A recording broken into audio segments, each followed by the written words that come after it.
Madame Adebayo, en 2010, je suis allé faire in vitro. Je dis, enfant là, je vais avoir. L'enfant là, je veux. Donc j'ai pris crédit à la banque. J'ai fait in vitro, ce n'est pas marché. Il restait un peu, j'allais me suicider. Donc un jour, je suis là, il y a ma soeur, Madame Seyo. Elle me dit, mon mari dit de t'accompagner dans le camp de ces prières que il sait que Dieu va faire quelque chose pour moi. Donc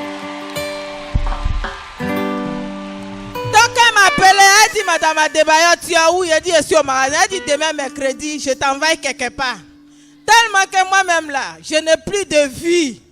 Je suis dépassée. Je mange, on dirait un cadavre. Donc elle m'a dit, mais je t'envoie quelque part. Je ne sais pas, ils vont aller me tuer. C'est où? Lendemain, j'ai fait mon barrage. Je l'ai su.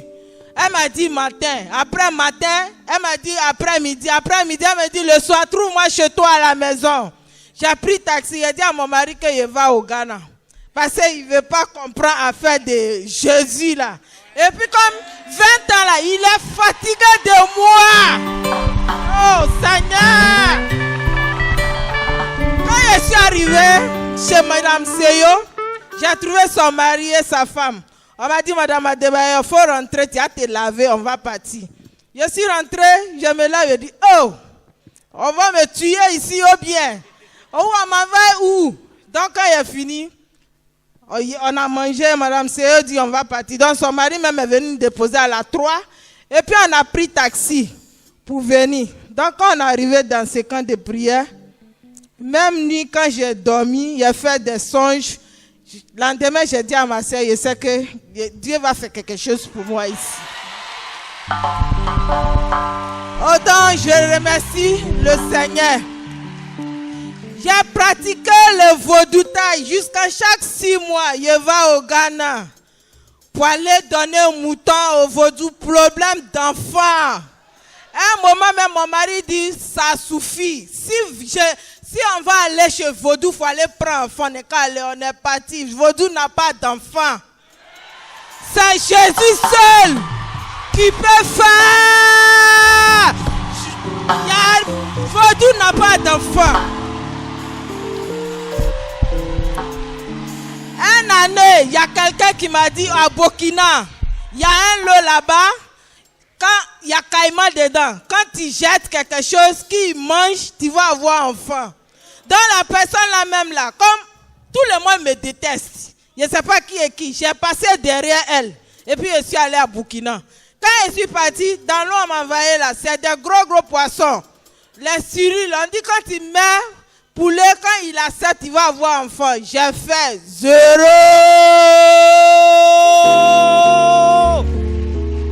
Oh, je suis fatigué. Donc, ça après maintenant, quand ça n'a pas marché, je dis parce que moi et mon mari, on n'est pas partis. On est parti encore 0. C'est Dieu seulement qui peut le faire. Donc, quand je suis rentré dans ce camp, chaque fois quand les gens rentrent témoignage, je suis là, je pleure. Je dis quand? Moi qui ai tourné partout, est-ce qu'un jour je parle, est-ce que c'est vrai? Est-ce que c'est vrai? Je ne croyais pas. Donc, voilà aujourd'hui. Oh, Dieu merci. Dieu a fait pour moi. 3 femmes stériles qui sont dans ce camp, qui a passé le même problème comme moi. Tiens-toi que Dieu va le faire pour toi comme il a fait pour moi. Dieu va le faire pour toi comme il a fait pour moi. Moi et mon mari, on est déclarés stériles. Moi et mon mari, on est déclarés stériles. Parce que souvent on dit c'est femme qui est stérile, donc on a tous les problèmes. Donc après on dit c'est moi, on dit c'est mon mari, mais comme la foi de Dieu, Dieu est grand aujourd'hui, même Marie là. Et puis moi, voilà, Dieu nous a donné nos enfants. Donc on remercie le Seigneur. On remercie le Seigneur de cette camp. On remercie le papa, Harry-Antoine, de cette camp. On remercie son Jésus. Parce que vraiment, c'est vrai Jésus là qui est ici. C'est vrai Jésus là qui est ici. Hein?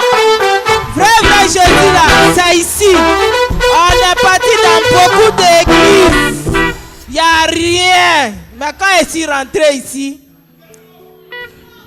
Dieu a fait double portion. Dieu m'a donné deux filles, double portion. Donc tu es dans la salle, tu as déclaré stérile, garçon comme femme. Tiens-toi que Dieu va le faire au nom puissant de Jésus. Quel que ce soit le problème que tu as, Dieu va le faire au nom puissant de Jésus. Aujourd'hui, je suis heureuse. Dieu va faire pour toi aussi au nom puissant de Jésus. Garçon comme femme, Dieu va le faire. Alléluia. Amen. Que Dieu lui donne. Parce que ce qu'il a fait pour moi, c'est trop. Donc j'ai remercié Dieu. J'ai remercié Dieu. Et que Dieu vous bénisse. Gloire à Dieu. Je suis le frère Efosu. J'ai rendu mon témoignage ici, une partie de mon témoignage ici lors de la veillée de prière. Donc je suis venu pour une confirmation en fait. Comme j'ai eu à le dire, je suis venu ici pour la première fois le 7 août 2013 et j'étais venu voir papa pour un problème de travail. Voilà, j'étais en maîtrise de recherche et j'exerçais l'activité de vigile. Et dès que je suis rentré, je suis monté. Papa m'a fait savoir de poursuivre mes études. C'était un peu difficile pour moi, j'ai pas voulu accepter. Bon, je ne lui ai pas dit ça de face, mais sincèrement, dans mon cœur, j'ai dit, là, moi, je peux pas. Donc, je suis parti à la maison. Je suis revenu un mois pratiquement après, me disant que, peut-être il était un peu fatigué. Voilà pourquoi il a eu à me dire ça. Donc, je remonte encore, je lui fais savoir encore que je suis venu pour un problème de travail. Il me dit, mon fils, je t'ai dit d'aller à l'école, va à l'école. Donc, je me suis inscrit et depuis 2013, jusqu'à 2015, j'ai eu à arrêter toutes mes activités et je me suis adonné à mes études. Et par la grâce de Dieu, avec l'aide de papa, j'ai pu commencer mon doctorat. Et c'est suite à cela que j'ai eu l'offre d'une université française pour aller terminer mes études doctorales là-bas. Maintenant, le problème se situe au niveau du visa, du billet d'avion et tout ça. Donc, je suis venu voir papa pour lui soumettre cela. Il m'a dit de m'inscrire, que ça allait aller. Et surtout, Dieu a le pouvoir. Donc, je l'ai regardé et dit, papa, Dieu va pouvoir là. C'est vague, hein. Mais vraiment, devant, il n'y a rien, derrière, il n'y a rien. Tu dis, Dieu va pouvoir. Il dit, mon petit, Dieu va pouvoir. Donc, je me suis inscrit au fur et à mesure, je venais aux retraites, jusqu'à ce que je puisse rassembler la majeure partie de mes dossiers pour le visa. Sincèrement, j'avais pas tous les dossiers. Mes dossiers n'étaient pas au complet. Or, à l'ambassade de France, tu dois faire deux lots d'originaux et un autre lot de photocopies. Sérieusement, je n'avais pas la totalité des dossiers.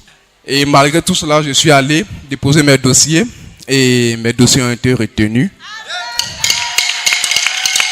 C'est la semaine de la veillée, c'est le mercredi que je suis allé déposer mes dossiers. Dès que j'ai déposé mes dossiers le matin, j'ai fait ma prière. Je dépose mes dossiers le mercredi. Le mercredi soir, je rentre au camp. Et en tout cas, Seigneur, moi je veux rendre témoignage le vendredi lors de la veillée. Donc je suis venu à la veillée et le vendredi matin, lors des repentances, j'étais assis tout juste là. Et c'est là l'ambassade m'a fait appel pour me faire savoir que, voici ce qu'ils m'ont dit. Monsieur, il faut veuillez passer le mardi pour un retrait.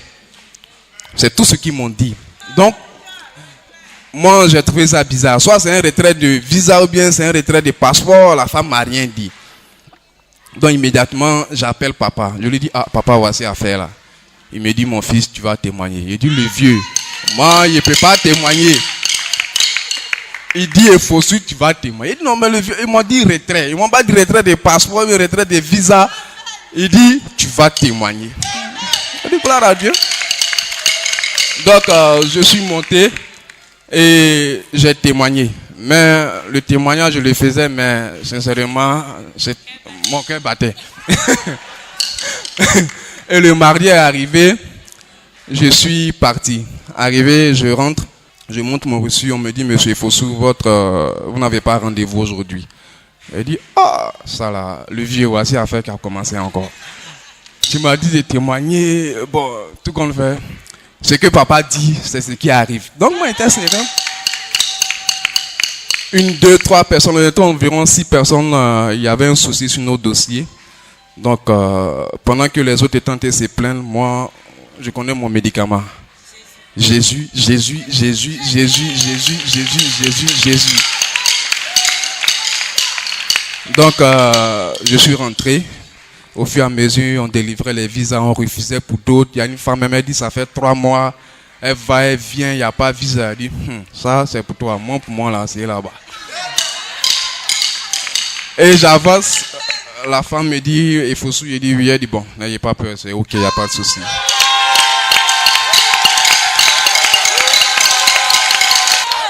Voici le visa. Tout juste pour vous dire que papa, depuis que j'ai commencé avec lui, il n'a pas changé les paroles avec moi. Il dit une seule parole et c'est la même parole qui s'accomplit au fur et à mesure dans ma vie. Donc, au fait, la vie devient plus facile lorsque tu as une orientation d'un prophète, lorsque tu sais comment marcher. Et je suis là jusqu'à la fin de ce mois. C'est tout juste à la fin de ce mois que je vais me rendre en France. Que le nom du Seigneur soit béni.